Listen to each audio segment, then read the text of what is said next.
मित्रों नमः संस्कृता। मैं राहुल कुमार राहुल स्टडी 91 पर आप सभी लोगों का स्वागत करता हूं। मित्रों ये हिंदी का क्लास है। देख लीजिए भक्ति का आदिकाल का साहित्य। आदिकाल का साहित्य जो था उसको 300 प्रश्न करा दिया गया है। मित्रों अगला देख लेंगे, आप लोगों को दिखाना चाहूँगा। यहाँ देख लीजिए भक्तिकालीन हिंदी साहित्य। ये कम से कम आपका 500 प्रश्न है। मित्रों 500 प्रश्न है। 250 प्रश्न आपके निर्गुण काव्य धारा साहित्य। देख लीजिए निर्गुण काव्य धारा साहित्य लगभग क्या 250 क्वेश्चन ही आपका सगुण काव्य धारा के प्रश्न है। मित्रों मैं 2 से 3 दिन में करा दूंगा आपका निर्गुण, और 2 से 3 दिन में आपका सगुण करा दूंगा जब तक ये पेपर नहीं होगा। मित्रों यहाँ देख लीजिए क्या कहा जा रहा है। भक्ति का सर्वप्रथम उल्लेख किस ग्रंथ में मिलता है? ये कहा जा रहा है श्वेतरोपनिषद। ठीक है, उसके बाद रामायण, उसके बाद क्या कह रहा है भागवत पुराण की कठोपनिषद। तो यहाँ क्या हो जाता है, पहला वाला ऑप्शन सही हो जाता है। निर्गुण भक्ति का आदि स्रोत ग्रंथ इनमें से कौन है?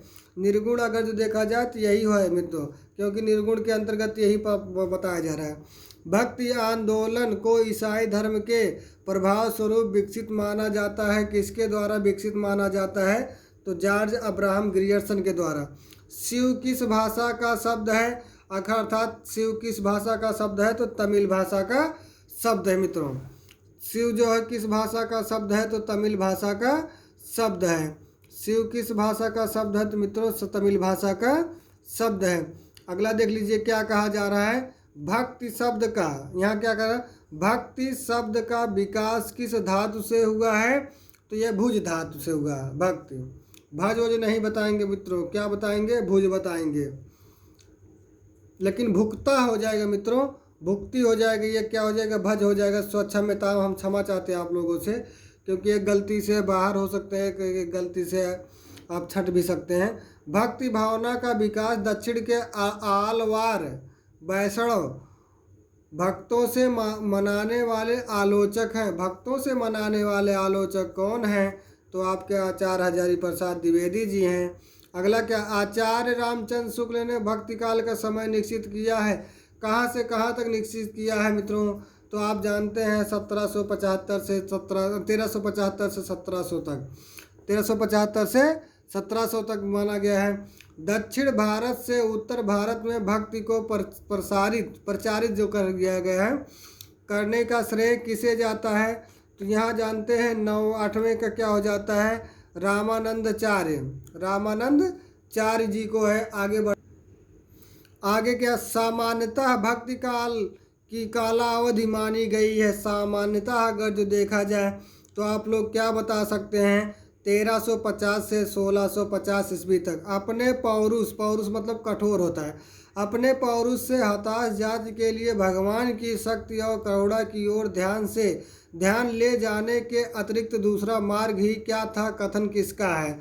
दूसरा मार्ग क्या है उसको देख लीजिएगा, आचार्य रामचंद्र शुक्ल का ये कथन है। अगला देखेंगे ग्राहम वाला क्वेश्चन का आंसर देख लीजिएगा। ग्राहम वाला क्वेश्चन क्या कहा जा रहा है, सगुण भक्ति का मूल भारत का कौन सा भाग माना जाता है? सगुण का कौन सा भाग माना जाता है मित्रों? तो आपका दक्षिणी भारत माना जाता है। सगुण भक्ति का आदि स्रोत ग्रंथ कौन सा है? तो ये क्या हो जाएगा आपका, क्या हो जाएगा, ग्राहम अर्थात श्रीमद् भगवद गीता पुराण से लिया गया। भक्ति के आद्य आचार्य कौन माने जाते हैं? जो मतलब पहले आचार्य कौन माने जाते हैं? रामानुजाचार्य जी माने जाते हैं। आचार्य हजारी प्रसाद द्विवेदी ने भक्ति काल की समय सीमा क्या निर्धारित किया है? इन्होंने समय सीमा क्या निर्धारित, 1400 से 1700 ईसा पूर्व माना है। 1400 से 1700 ईसा पूर्व माना। फिर कहा गया भक्तिकालीन समस्त भक्ति धाराएं थी। कैसी धाराएं थी? तो आप लोग जानते हैं क्या हो जाता है, लोकोन्मुख। अगला क्या कहा जा रहा है मित्रों, यहाँ देखेंगे आपका कितना हो गया, 15 क्वेश्चन हो गया। अब अगला देखेंगे, 15 क्वेश्चन कर दिया गया है। 16वां क्वेश्चन देखेंगे मित्रों।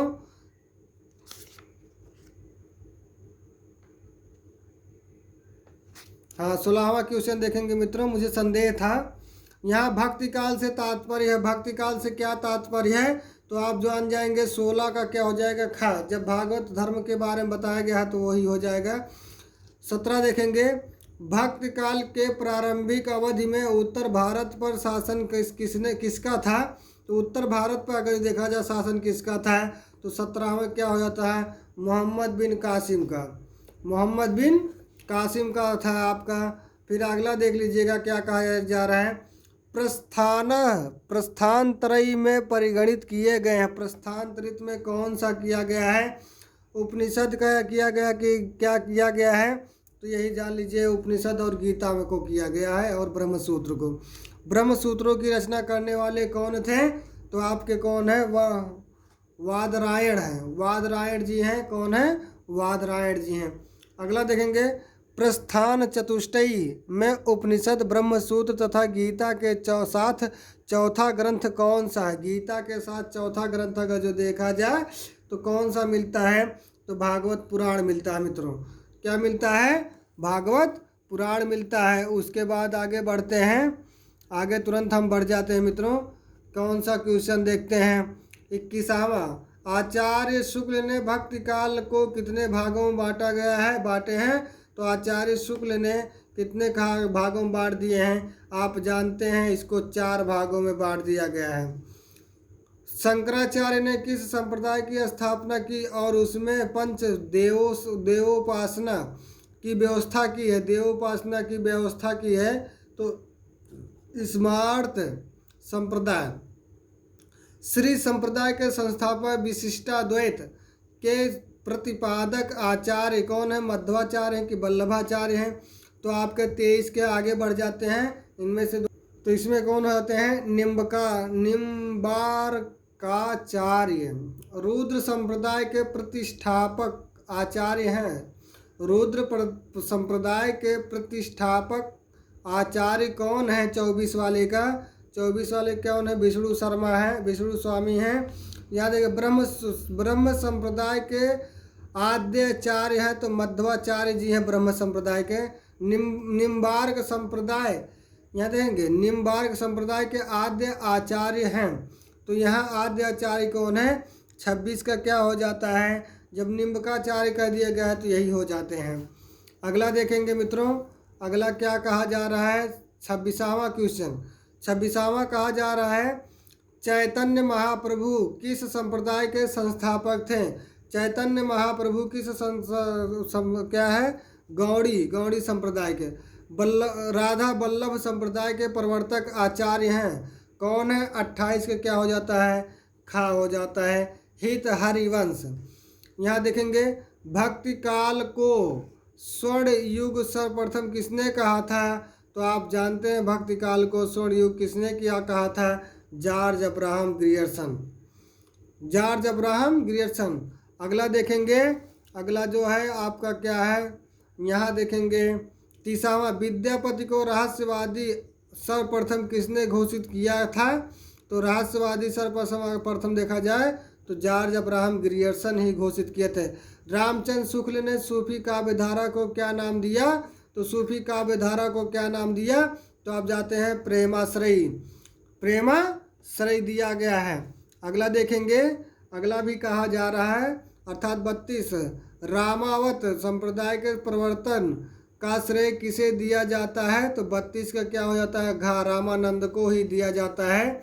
अगला देखेंगे, कहा जा रहा है, प्रच्छन्न बौद्ध के नाम से किस दार्शनिक को जाना जाता है? बौद्ध दार्शनिक को देखा जाता तो आचार्य शंकराचार्य को जी को माना जाता है। इसी पर आपका समाप्त होता है। फिर मिलेंगे अगले वीडियो में, तब तक के लिए नमस्कार मित्रों।